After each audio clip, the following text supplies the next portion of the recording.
Hello friends, welcome back to my channel. और मैं हाजिर हूँ एक और ब्लॉग को लेके आपके साथ। और इस ब्लॉग में हम बात करेंगे कि जब आप इंडिया से ऑस्ट्रेलिया आ रहे हैं तो आपको क्या क्या सामान लाना चाहिए, क्या क्या सामान नहीं लाना चाहिए। और हाँ, मैं 3 कैटेगरी में इसको डिवाइड कर दूंगा कि जनरली यहाँ पे स्टूडेंट आते हैं, स्टूडेंट के अलावा वो लोग आते हैं जिनको वर्क परमिट मिल जाता है अपनी कंपनी से ट्रांसफ़र होकर, और तीसरे लोग आते हैं पीआर लेके। तो पहले बात कर लेते हैं जो चीज़ें हर किसी को लेकर आनी चाहिए यहाँ पर, चाहे वो स्टूडेंट हो, चाहे वो वर्क परमिट पे आ रहा हो, चाहे वो पीआर होल्डर हो। और इसके बाद बात करेंगे कि स्टूडेंट का तो सारा उसी में कवर हो जाएगा, जो वर्क परमिट या पीआर पे आ रहे हैं उनको एक दो चीज़ें एक्स्ट्रा लेकर आनी चाहिए। तो वो एक्स्ट्रा चीज़ें क्या हैं उस पर बात करेंगे। तो सबसे पहले तो कपड़े लेकर के ज़रूर आइए, क्योंकि ज़्यादा कपड़े लाने की ज़रूरत नहीं है, लेकिन 7 से 10 जोड़ी कपड़े अपने लेकर के आ जाइए आप, ताकि इनिशियली कुछ डे आप यहाँ सर्वाइव कर सकें। और ज़्यादा कपड़े लेकर के नहीं आने हैं। यहाँ पे काफ़ी सारी ऐसी जगह है जहाँ पे आपको सेकंड हैंड कपड़े मिल जाते हैं। अगर आप स्टूडेंट हो तो आप सेकंड कपड़े ले सकते हो। अगर आप पीआर पे हो और आपको इनिशियली जॉब नहीं मिली है तो आप सेकंड हैंड कपड़े यहाँ पे ले सकते हो, यूज्ड कपड़े जो आपको सस्ते मिल जाएंगे। आप वर्क परमिट पे हो, जॉब ऑलरेडी मिल गई है, अच्छे पैसे आ रहे हैं, तो 1 महीने की सैलरी आने के बाद आप नए कपड़े ले सकते हैं यहाँ से। तो ज़्यादा कपड़े नहीं लाने, कपड़े उतने लेकर आ जाइए जितना आपका 2-3 महीने चल जाए। उसके अलावा आप जैसा आपका बजट है उसके हिसाब से सेकंड हैंड या नए कपड़े ले सकते हैं। कपड़ों के अलावा अगर मैं बात करूं तो कोशिश करिए कि जो आपके ट्रेडिशनल कपड़े हैं, जैसे लड़कियों के लिए सलवार कमीज हो गई, साड़ी हो गई, लड़कों के लिए शेरवानी हो गई या कुर्ता पजामा हो गया, वो लेकर के आ जाएं, क्योंकि वो आपको ना नए ना सेकंड हैंड बहुत कम जगह मिलेंगे यहाँ पर। तो अगर आपको नए लेने हैं, सेकंड में लेने हैं, तो उनके लिए दुकान ढूंढना बहुत मुश्किल हो जाएगा, या कई दुकान में तो आपको मिलेंगे ही नहीं।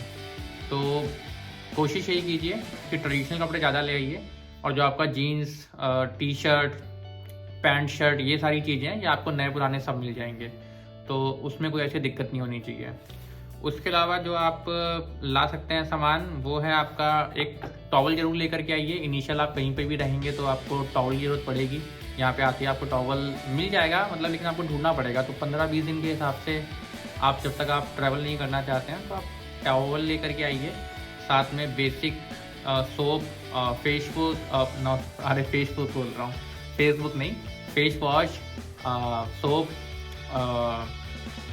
आपका शैम्पू, इन सब के मिनिएचर पैक लेकर के आ जाइए। मिनिएचर पैक क्या होते हैं? छोटे छोटे पैक आते हैं ना, जो होटल से मिलते हैं आपको, उतने लेकर के आ जाइए, जिससे आपका 10-15 दिन का काम चल जाए। और उसके बाद तो आप थोड़ा यहाँ एक्सप्लोर कर ही लेंगे। यहाँ बहुत सारे मॉल्स हैं, ग्रोसरी स्टोर्स हैं, डिपार्टमेंटल स्टोर हैं, जहाँ पर आप ये सारी चीज़ें खरीद सकते हैं। तो बहुत ज़्यादा लेकर के आने की ज़रूरत नहीं है, क्योंकि एनीवेज यहाँ पे आपको लेना ही पड़ेगा।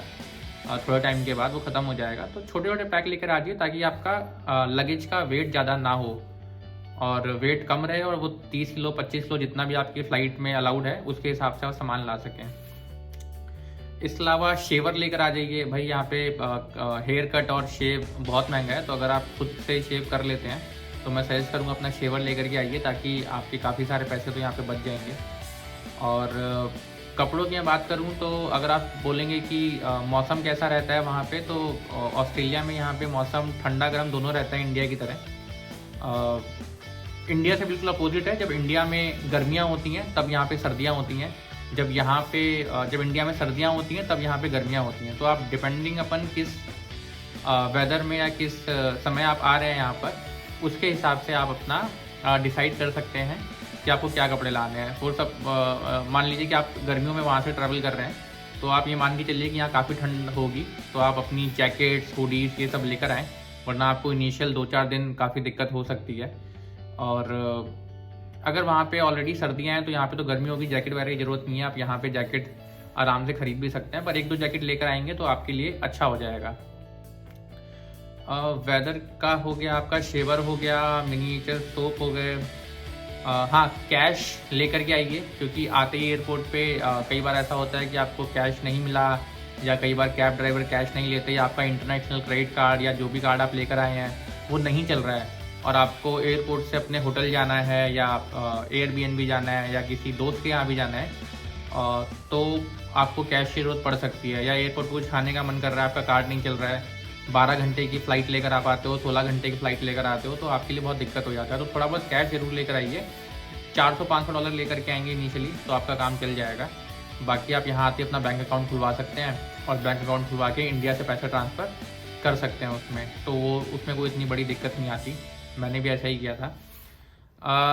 इसके अलावा अगर आपको मैं बताऊँ तो आप थोड़े से अपने यूटेंसिल ले आइए, एक प्लेट, एक कप, एक बाउल, एक ग्लास, एक स्पून, इनिशियल डेज के लिए। बाकी जब आप फुल्ली फर्निश घर लेते हैं या किसी के भी साथ रह रहे होते हैं, जनरली यहाँ पे आपको यूटेंसिल मिल ही जाते हैं, but for a safer side उसको ले आइए। मैं भी लेकर के आ गया था, हालांकि मेरे इस्तेमाल नहीं हुए, पर इन केस अगर मुझे जैसे मैं एयरबीएनबी के अंदर रुका था, तो वहाँ पे मेरा जो एयरबीएनबी का ओनर था उसने अपनी किचन ही मुझे दे दी थी खाना बनाने के लिए, तो वहाँ पे सारे यूटेंसिल थे, तो मेरा यूटेंसिल तो आज तक यूज़ नहीं हुआ। पर इन केस अगर आप किसी ऐसे बैकपैकर्स वाली जगह पे रुक जाते हैं जहाँ पे यूटेंसिल नहीं है, तो अपने यूटेंसिल आप ला सकते हैं। उसके अलावा फ़ोन ज़रूर लेकर आइए, अपना लैपटॉप लेकर के आइए। काफ़ी सारे लोग बोलते हैं कि फ़ोन और लैपटॉप, मतलब लैपटॉप नहीं लेकर आना चाहिए, यहाँ के सॉकेट अलग हैं, इंडिया में सॉकेट अलग होते हैं, तो कोई फ़र्क नहीं पड़ता सॉकेट से। मैं जब इंडिया से आया था तो अपने 2 लैपटॉप, 2 मोबाइल फ़ोन लेकर के आया था। इंडिया में बड़े आराम से आपको अमेज़न पे प्लग कन्वर्टर मिल जाएगा, ऑस्ट्रेलिया टू इंडिया कन्वर्टर, तो वो आपको ले लेना है। 250 रुपये के आसपास वो प्लग आते हैं, तो उसमें आपका इंडियन डिज़ाइन वाले जो अडाप्टर होते हैं वो इंडियन डिज़ाइन वाले सॉकेट होते हैं, तो उसमें आपका लग जाता है प्लग इंडिया वाला, और वो यहाँ के जो ऑस्ट्रेलियन के डिज़ाइन के सॉकेट्स होते हैं उनके साथ कंपैटिबल होता है। तो आपको 2-3 प्लग जो है वो 250 रुपये के आसपास इंडिया में मिल जाएंगे, और वो आराम से यहाँ पे आपका लैपटॉप, फ़ोन सब चार्ज कर देंगे, कोई दिक्कत नहीं आती है। बस थोड़ा अच्छी क्वालिटी का लाइएगा, ऐसा ना हो कि यहाँ लाएँ और वो चले ही ना एक भी। तो एक तो ये हो गया है। तो इतना सामान आई थिंक स्टूडेंट के लिए काफ़ी है, क्योंकि इनिशियल आपको कॉलेज में पढ़ने के लिए लैपटॉप की ज़रूरत पड़ेगी, फ़ोन की ज़रूरत पड़ेगी, सिम तो आप यहाँ से ले ही लेंगे।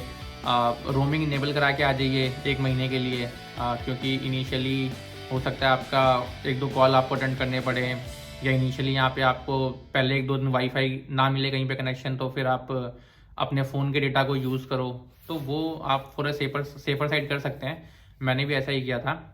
अब बात करते हैं, इतने से स्टूडेंट का काम निपट जाएगा। एक चीज़ और, कुकर ज़रूर लेकर के आइए, क्योंकि कुकर यहाँ पे थोड़ा मुश्किल से मिलता है, जो अपना ट्रेडिशनल इंडियन कुकर होता है।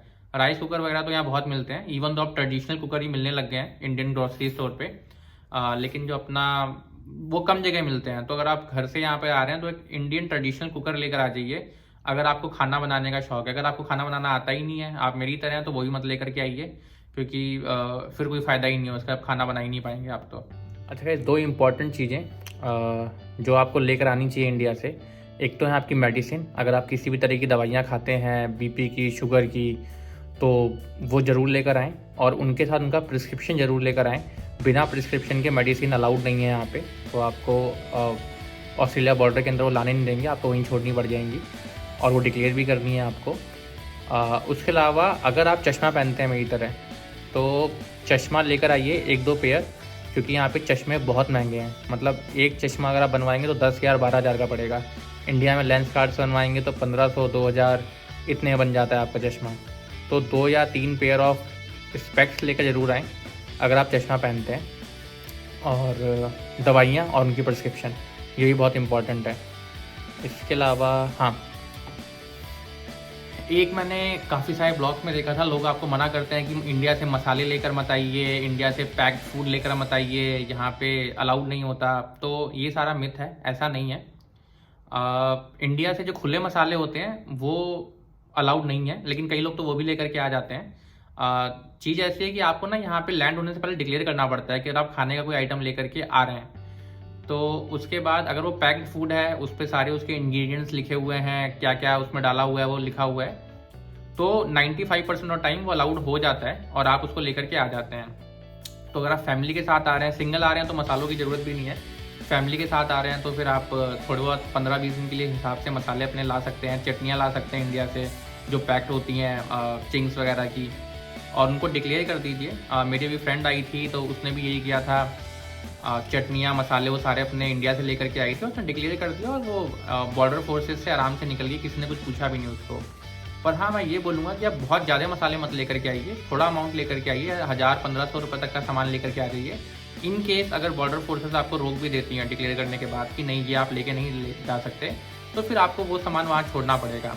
और उस केस में आपको आर्गूमेंट नहीं करना है, आपको वहाँ सामान छोड़ देना है और आ जाना है। लेकिन अभी तक मैंने किसी ऐसे दोस्त का सुना नहीं है कि इसके मसाले या खाने के जो पैक्ड आइटम होते हैं वो किसी बॉर्डर सिक्योरिटी फोर्स ने रोके हों। तो अभी तक तो सब चल रहा है, तो आप भी ला सकते हैं। अब बात करते हैं इसके अलावा कि जो लोग वर्क परमिट या पीआर पे यहाँ पर आ रहे हैं उनको एडिशनल क्या लेकर के आना है स्टूडेंट के अलावा। तो आप यहाँ पे ना एक फॉर्मल सूट जरूर लेकर के आइए, क्योंकि जितने भी यहाँ इंटरव्यू होते हैं या प्रोफेशनल या बिजनेस मीटिंग्स होती हैं उसमें आपको ना बिजनेस सूट ही पहन के जाना पड़ता है। और यहाँ पे बिजनेस सूट बहुत महंगे हैं, मतलब मैं देखा था 6-7 हज़ार का नहीं, सॉरी 15 से 18 हज़ार रुपये का केवल ब्लेजर है यहाँ पे, और वो भी उसकी क्वालिटी बहुत अच्छी नहीं है। तो अगर आप इंडिया में खरीदेंगे सूट प्रोफेशनल तो या सिलवाएंगे भी दर्जी से तो 10-12 हज़ार रुपये के अंदर पूरा सूट बन जाएगा आपका। लेकिन यहाँ पे और हो सकता है 7-8 हज़ार में ही बन जाए, लेकिन यहाँ पर तो आप अगर नया सूट खरीदेंगे तो बहुत महंगा पड़ेगा आपको।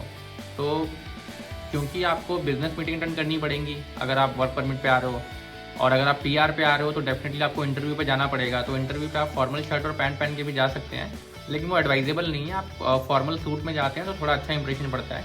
तो एटलीस्ट एक पेयर ऑफ फॉर्मल सूट आप लेकर के आ जाइए, ताकि आपको यहाँ पे ख़रीदना ना पड़े। और जैसे ही आप पीआर लेकर यहाँ पे आते हैं, जैसे ही आपका घर वगैरह फाइनलाइज होता है, आप इंटरव्यू देना शुरू करते हैं, तो आपको इंटरव्यू देने में कोई दिक्कत ना आए। तो हाँ, बस यही सारा सामान है। बाकी सारे सामान तो यहाँ पे आसानी से मिल जाते हैं।